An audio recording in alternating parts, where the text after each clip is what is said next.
맛있게 많이 드셨죠?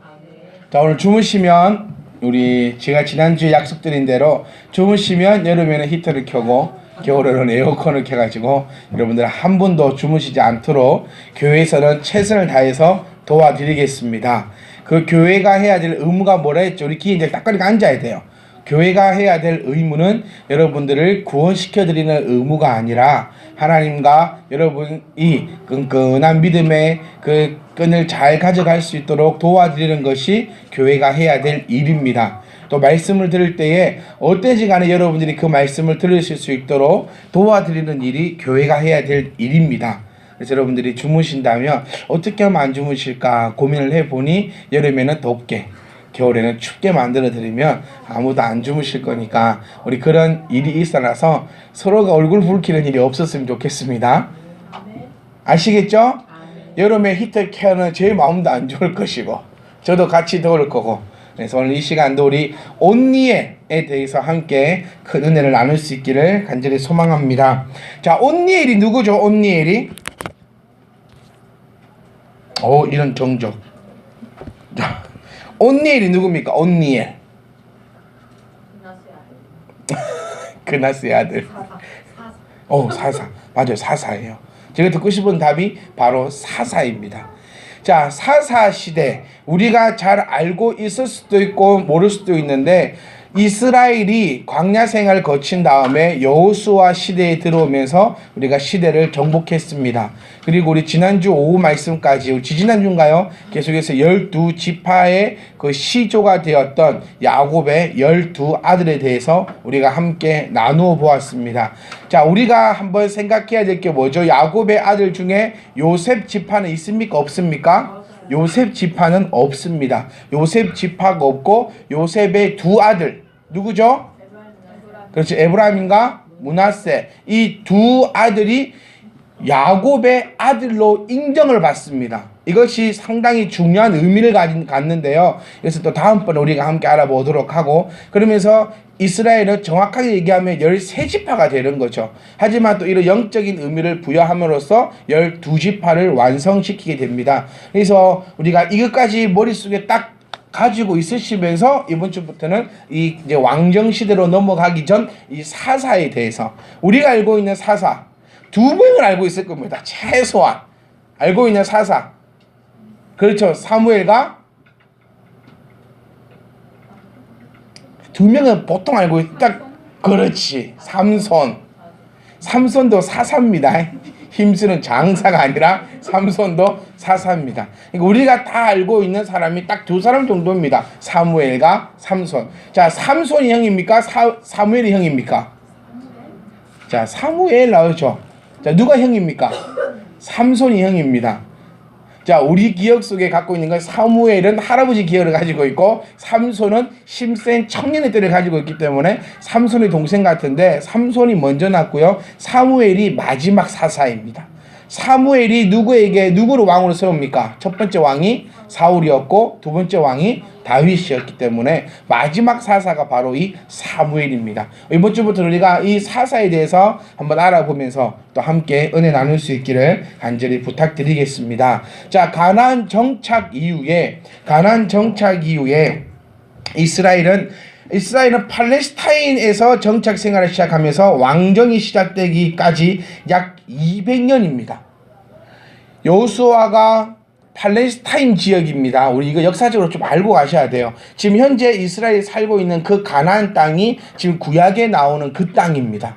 그 땅을 지금 이스라엘 사람들이 살고 있습니다. 정확하게 얘기하면 요단강을 건너서 지금으로 보면 요르단 땅까지가 구약에 하나님께서 그들에게 허락하신 땅이죠. 근데 그곳에는 누가 원래 살고 있었습니까? 원래 누가 살고 있었습니까? 제가 금방 말씀드렸어요. 누가 살고 있었죠? 미주사님. 누가 살고 있었어요? 그 땅에. 응? 금방 저는 제가 팔레스타인 지역이다. 팔레스타인이 살고 있었고 팔레스타인이 살고 있던 지역을 이스라엘 사람들이 와서 하나님이 주신 우리 땅이다 나가라 했고 지금도 이 팔레스타인 사람들은 어디에 살고 있습니까? 이스라엘 안에 살고 있어요. 이스라엘 안에 가자지구. 그 가자지구가 어디에 속해 있냐면 성경 지명으로 치면 베들레헴이 지금 가자지구 안에 들어가 있습니다. 그래서 지금 현재는 성지순례 가셔도 예수님의 탄생교회는 들어가 보지 아마 못하실 겁니다. 왜냐하면 가자지구의 팔레스타인과 이스라엘 사이가 지금 별로 좋지 않기 때문에 지금 성지순례만에 가신다면 그 베들레헴에는 들어가지 못할 확률이 더 높지요. 근데 그 지역을 차지하게 되면서 드디어 이스라엘이라는 나라가 시작이 되는데, 이때에는 지금 중앙정부가 없던 시대입니다. 중앙정부가 없이 계속해서 제가 몇 번 말씀드렸어요. 우리나라하고 같이 생각하면 안 된다. 구약을 볼 때 12지파를 볼 때 우리나라와 같이 생각하지 말고 지금 현대에서는 어느 나라하고 좀 비슷하다? 미국하고 비슷하다. 그러니까 꼭 미국하고 비슷하다기보다도 연방 국가를 가지고 있는 나라와 성격이 비슷합니다. 자, 상식 퀴즈. 영국이 지금 총 몇 나라가 모여서 영국입니까? 오 마이 갓. 우리 사모님 나왔습니다. 자, 해봅시다. 30나라. 아니 진짜 모르세요? 영국 섬나라에 몇 개 나라가 있죠? 3개의 나라가 있습니다. 3개의 나라가. 그래서 우리가 잉글랜드라고 부르는 그 나라가 진짜 잉글랜드입니다. 그래, 안녕합시다. 지금 이게 얘기하다가 여러분 또 다 주무시겠다. 하여튼 이런 식으로 연방 국가를 우리가 조금 더 생각할 때 이스라엘하고 비슷하다고 생각하면 돼요. 그럼 지금 이스라엘 땅에는, 강원도만한 이스라엘 땅에는 지금 몇 개의 국가가 들어가 있는 겁니까? 12개의 국가가 지금 형성되어 있는 겁니다. 자, 우리 한번 해볼까요? 첫 번째 나라 이름이 뭐지요? 자, 르우벤 나라. 그러니까 정확하게 나라는 아니지만 이렇게 생각해 보는 게 우리가 조금 더 이해하기가 쉬워요. 르우벤 나라도 있을 것이고, 또 어떤 나라가 있을까요? 그러니까 시므온 나라도 있고, 또 어떤 나라가 있을까요? 야, 유다, 뭐 레위, 또 예? 또 아세, 예. 네, 스불론. 여기까지 합시다. 아유, 똑똑하십니다. 자, 이 12나라가 지금 이 나라 안에 지금 소속되어 있는 겁니다. 근데 이들은 지금 정확하게 얘기하면 서로 동맹하고 있는 거예요. 그러니까 우리가 한 나라, 대한민국처럼 한 나라의 의미를 가지고 있는 것이 아니라 나는 루벤 지파고 너는 갓 지파이면서 우리 서로는 지금 동맹을 맺고 있는 겁니다. 그러면서 제가 우리 성경 공부할 때 얘기를 나누었었는데, 땅 분배를 할 때 이렇게 경계선에 있는 땅 분배들은 열심히 맨날 전쟁을 하고 바닷가 가까이 붙어 있는 그 나라, 그 지파들은 아주 배부르고 풍족하게 살았습니다. 그러니까 이 형제가 공격을 당하고 있을 때 도와주면 좋겠는데 도와주러 안 가요. 왜냐하면 너는 너희 지파, 나는 내 지파. 이런 식으로 살아가고 있는 상황이 지금 사사시대입니다.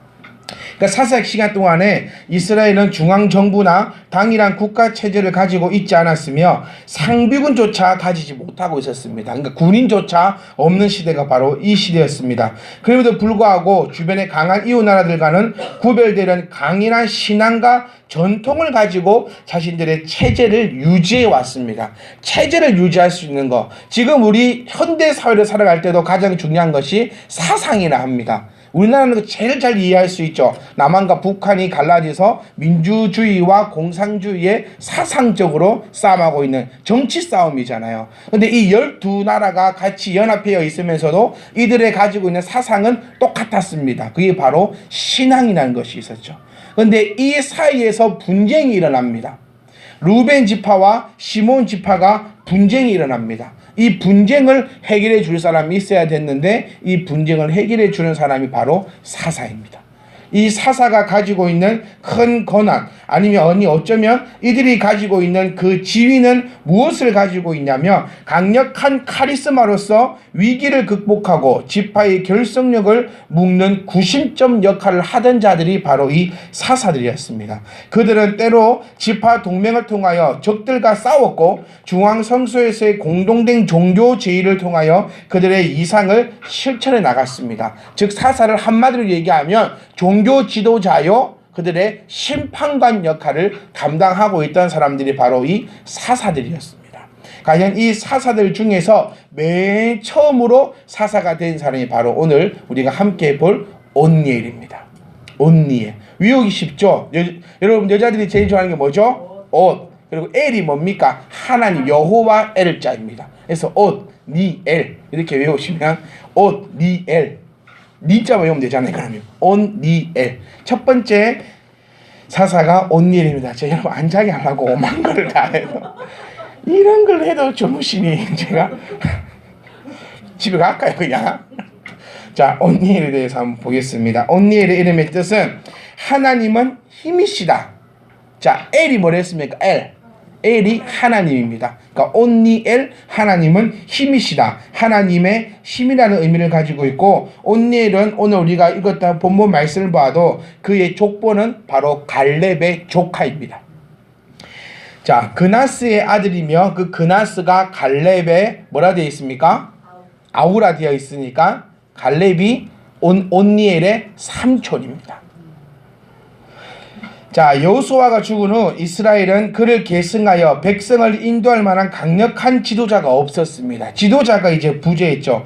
그뿐 아니라 출애굽을 경험한 세대들도 모두 죽었습니다. 그리고 하나님을 알고 있는 사람들도 없어져 버렸습니다.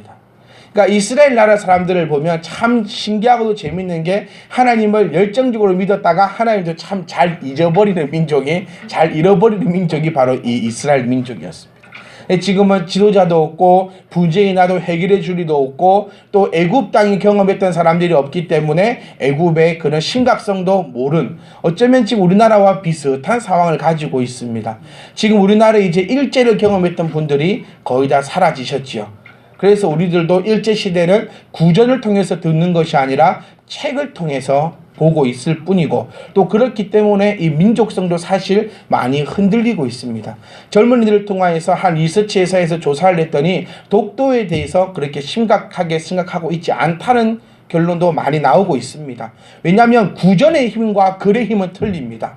아버지가 나에게 직접 경험한 바를 이야기해 주는 일과 아버지가 본 책을 이야기해 주는 그 이야기는 아들이 받는 그것은 완전히 다릅니다. 그리고 지금 우리나라도 6.25를 겪었던 분들도 이제 많이 돌아가시고 있습니다. 그래서 많은 분들이 6.25를 경험하지 않는 사람들이 이제 사회의 주축이 되어가죠. 저 같은 경우, 아니 여러분들만 해도 6.25를 경험하셨던 분은 지금 여기 안 계십니다. 그렇죠? 뭐 경험해봤자 1살, 2살 때 내가 전쟁에 나가 싸우거나 그 전쟁의 피해를 보고 그 피폐함을 직접 경험하셨던 분들은 여기 안 계신다는 거예요. 그래서 자녀들한테 얘기할 때도 솔직히 6.25에 대해서 여러분 많이 이야기해 주지 않으시잖아요. 일제시대에 대해서 많이 얘기해 주지 않으시잖아요. 그런데 가족 중에서 예를 들어 6.25 6.25 참전 용사가 있다든지 일제시대 때 고난받은 사람이 있다면 명절 때 모이기만 하면 그 얘기 듣습니다.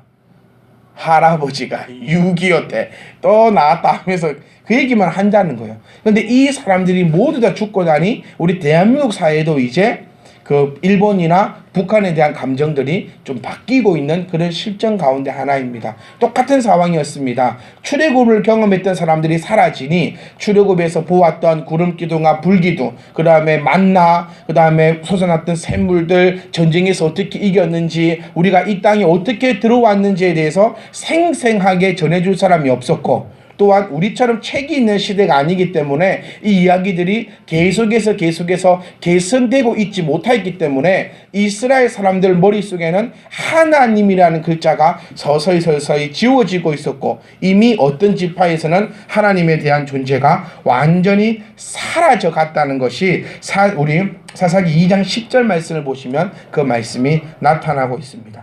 이스라엘은 그들을 애굽에서 인도해 내신 여호와를 버리고 놀랍게도 가나안 땅에 토착하게 되면서 토착민들이 섬기는 가증한 우상 바알과 아스타롯을 섬기기까지 됩니다. 자, 하나님께서는 이것을 염려하셨어요. 염려하셨기 때문에 12지파들이 땅을 점령했을 때 뭐 하라 했습니까? 어린 아이들까지라도 그 땅에 살고 있던 자들은 다 죽여버려라 라고 명령하셨다는 거예요. 그런데 누가 안 했습니까? 이스라엘 백성들이. 왜 안 했어요? 여자들이 이뻐서. 다른 말로 하면 오전 말씀을 기억해 보세요. 하나님이 말씀하시든 뭐 하시든 내 생각과 맞지 않으면 나는 내 뜻대로 행한다는 겁니다.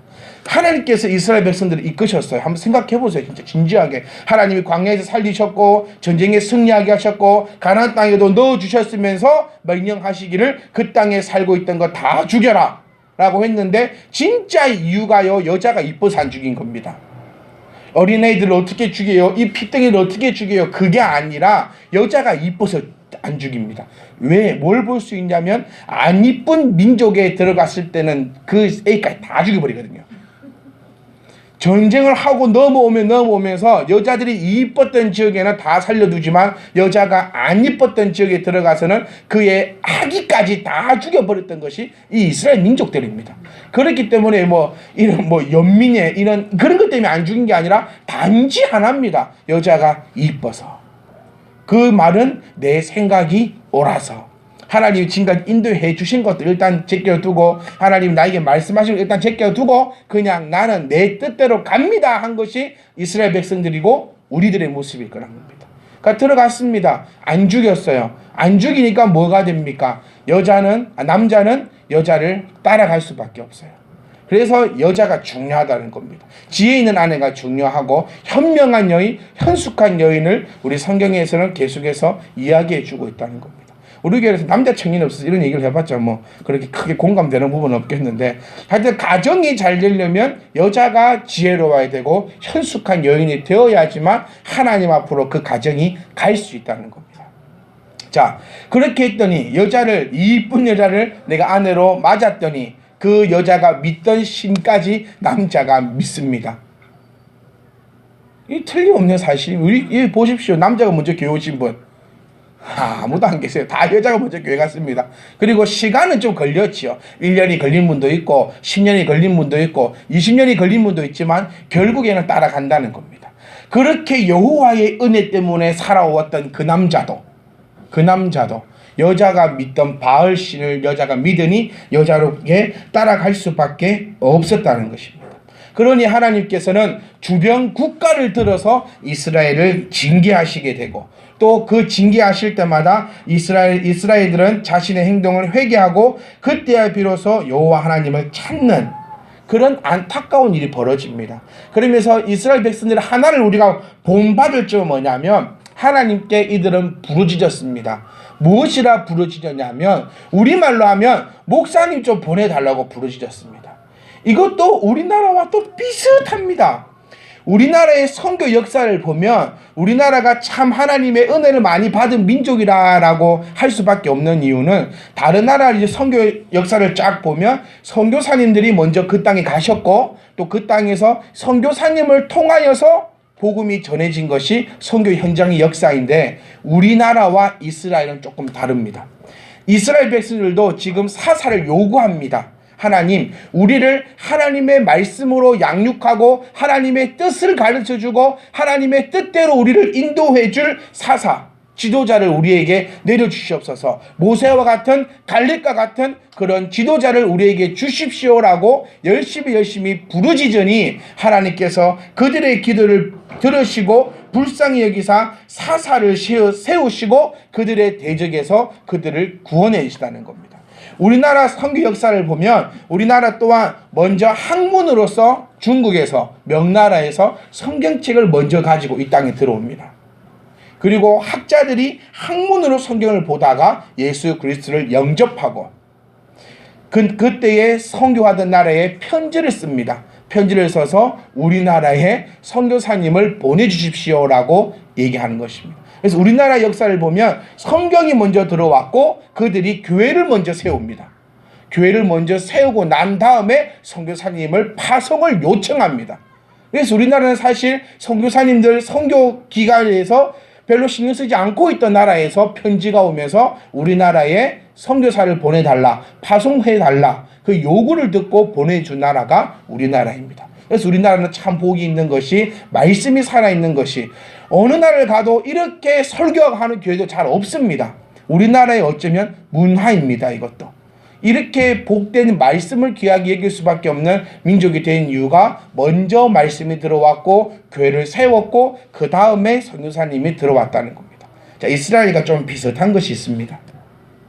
자, 가나안 땅을 정복한 이스라엘은 각 지파의 땅을 기업으로 나누어 가졌고 그 중에서 유다가 첫 번째 땅을 분배받는 것을 우리는 볼 수 있었습니다. 이 지파는 이스라엘 장자 르우벤이 실수를 한 후 실질적으로 장자 역할을 해왔습니다. 자, 원래 장자가 누구죠? 르우벤. 둘째가 누구였습니까? 시몬. 셋째가 레위. 넷째가 자, 이렇게 됩니다. 그런데 이 첫째하고, 자, 첫째가 누구랬죠?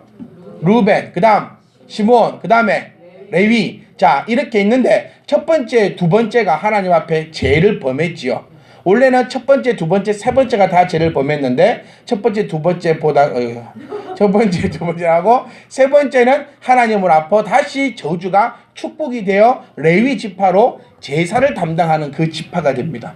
그렇기 때문에 유다가 사실상 이 12지파의 장자 지파가 됩니다. 그래서 이 유다 지파에서 유대 지파, 저 유명한 믿음의 용장 갈렙이 바로 이 유다 지파 출신이고 또 갈렙의 조카, 오늘 후보는 온니엘 또한 이 유다 지파입니다. 유다 지파에서 또 누가 납니까? 그 전에 다윗, 그 다음에 유다 지파에서 예수님이 나시는. 그래서 우리 어떻게 보면 하나님께서는 장자의 축복을 허락하셨다는 거예요.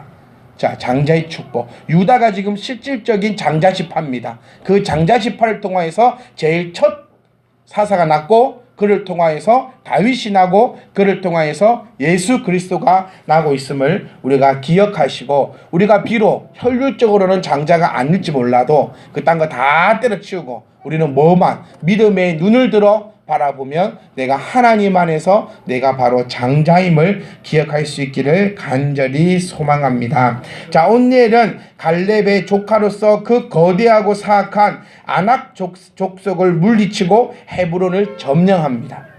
자, 오늘도 우리 보셨던 것처럼 말씀 보셨던 것처럼 조금 지겹지요? 빨리 갑시다. 자, 보셨던 것처럼 40년 동안 사살을 했습니다. 40년 동안 사살을 하면서 그 이전에 이스라엘을 계속해서 괴롭히던 자들을 한 방에 다 무찌르고 오히려 점령까지 하게 되는 그런 놀라운 일을 하게 되었다는 것입니다. 하나님께서는 이렇게 할 수 있었던 그 이유는 온니엘이 이렇게 할 수 있던 이유는 온니엘이 잘나서가 아니라 우리 오늘 본문 말씀이 이렇게 얘기합니다. 하나님의 영이 그에게 임하였다. 그러니까 하나님께서 온니엘에게 지혜를 주시고 지식을 주시고 힘을 주시사 상상할 수 없는 능력을 발휘하게 되고 그를 통하여서 온니엘이 모든 것을 다 점령하고 이스라엘의 원수를 물리치고 백성을 다스릴 수 있었다는 점을 우리가 기억할 수 있기를 간절히 소망합니다. 자, 물리쳤습니다. 여기에서 우리가 주목해야 될 점이 있어요. 물리치고 나서 어떤 일이 있었냐면 40년 동안 평안했다는 겁니다. 이게 키포인트입니다. 온니엘이 처음에 사사로서 주님 안에 들어가기 전에 들어갈 때는 분명히 전쟁도 있었습니다. 힘든 것도 있었습니다. 어려운 것도 있었습니다. 자, 우리도 마찬가지죠. 내가 예수 그리스도 안에 들어오기까지 어쩌면 남편의 박해도 있었습니다. 또 시집의 반대도 있었습니다. 여러 가지 어려움이 있었습니다. 내 안에 갈등도 있었습니다. 그런데 안에 들어오고 나니 40년 동안 어땠다? 평안했다는 겁니다. 이 40년이라는 숫자의 의미가 상당히 큽니다. 자, 40일 밤낮 기도, 40일 금식, 예수님도 40일 금식한 후에 이 40이라는 의미가 엄청나게 큰 의미를 가지고 있는데 여기서 간단히 말씀드리면 40이란 의미의 뜻이 영원성을 표출합니다. 그래서 온니엘이 하고 있는 40일이라는 말은 온니엘이 살아 생전에 어려운 일이 없었다는 거예요. 이걸 우리가 기억하셔야 돼요. 그래서 온니엘이 사사가 되었습니다. 40년 긴 시간 동안에 외적의 침입 없이 잘 들을 수 있었던 것은 그의 신앙이 그만큼 출중했다는 것을 우리가 볼 수 있다는 거예요. 자, 우리가 신앙생활 할 때 어려운 일이 있어야 합니까? 없어야 합니까? 없는 것이 맞습니다. 없어야 합니다. 그것이 내 신앙생활 잘하고 있다는 증거입니다. 자주 말씀드리잖아요. 자식을 키우는 부모가 이유 없이 자식을 때릴 이유도 없고 이유 없이 그를 힘들게 할 필요도 없고 아무런 없이 그 아이를 괴롭히는 부모가 아무도 없듯이 하나님도 맨날 입으로는 내 아버지라 얘기하면서 왜 하나님은 나를 두둑이 패고 이리 패고 들었다 패고 눕혔다 빼고 뭐 그렇게 해야 되나 하나님으로 생각하냐는 겁니다. 저와 여러분에게도 신앙생활을 출중히 잘하셔서 하나님으로부터 매맞는 자들이 아무도 안 계시기를 간절히 소망합니다.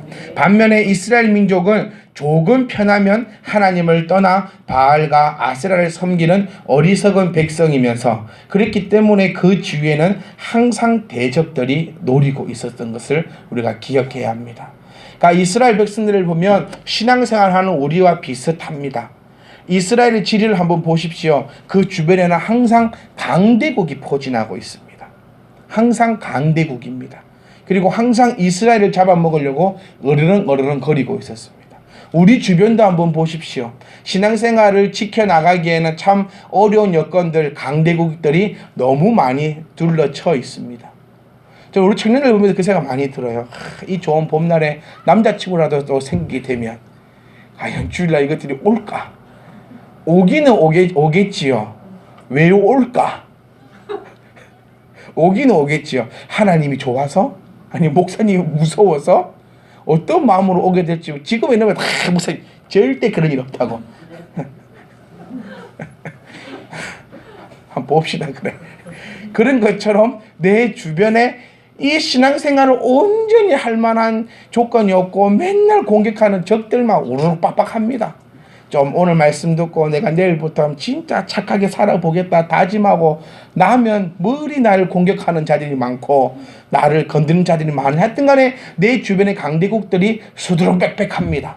그런데 온니엘은 그 강대국이 수두룩빽빽했어요. 온니엘 때도 강대국이 있었습니다. 없었던 거 아니에요. 강대국이 있었는데 그들이 침입하지 않았던 이유, 어려운 일이 없었던 이유, 신앙생활 잘하는 나에게는 아예 어려운 일이 없을까? 강대국이 없을까? 아니요. 동일하게 있으면서도 나는 40년 동안 영원토록 평안했던 이유는 하나, 하나님을 잘 섬겼고 또 반대로 바알을 섬기거나 아세라 신을 섬기거나 하나님을 잊어먹게 되면 하나님께서는 그 주의를 들어서 나를 치시는 것을 우리는 이스라엘 통해서 매일같이 볼 수 있다는 사실을 꼭 기억하셔서 우리가 하나님 앞에 뭐 하지 말자? 맞지 말자. 내 주변에 뭐가 있든지 간에 그 애들은 그냥 그 애들이고 나는 나대로 신앙생활 잘하면 우리의 삶도 평안할 줄 믿습니다. 이스라엘 백성들은 항상 평안하면 바알 섬겼어요. 이거를 기억해야 돼요. 우리는 어쩌면 항상 평안하면 돈 섬기지 않습니까? 우리는 항상 평안하면 놀러 가지 않습니까? 항상 평안하면 기도 안 하지 않습니까? 이스라엘 백성들하고 다를 바가 하나도 없고 그럴 때마다 하나님은 이스라엘을 주변 국가를 통해서 들어치셨습니다. 여러분도 똑같아요. 여러분들 이스라엘 백성하고 뭐가 다를 바가 있어요? 공의의 하나님인데. 여러분들이 하나님 안에서 신앙생활 열심히 잘하고 계시다면 하나님께서는 온일에게 보이셨던 것처럼 그의 평생에 어려운 일이 없게 해주실 것이고 편안하니까 바알 섬기고 편안하니까 아세라 섬기면 하나님이 블레셋을 들든 뭐 바벨론을 들든 누굴 들어서 매를 치셨다는 점, 그 매 치는 것도 상상 초월합니다. 그냥 살짝 맞고 끝나는 게 아니라 이렇게 맞다가는 죽을 수도 있겠구나 싶을 정도로 하나님이 매를 치십니다. 저와 여러분들은 매 무서워하지 말고 뭐 하자? 바르게 신앙생활하면 내 살아생전에 평안의 복이 넘쳐날 것입니다. 반대로 그렇지 못한다면 하나님께서는 틀림없이 주변에 있는 강대국을 들어서 이스라엘을 멸절시킬 만큼 치셨던 것처럼 우리 또한 하나님께서는 틀림없이 그렇게 하실 겁니다. 제발 바른 택함을 하셔서 저나 여러분이나 바른 것을 택하셔서 하나님의 바른 길을 걸어갈 수 있기를 주님의 이름으로 부탁드립니다.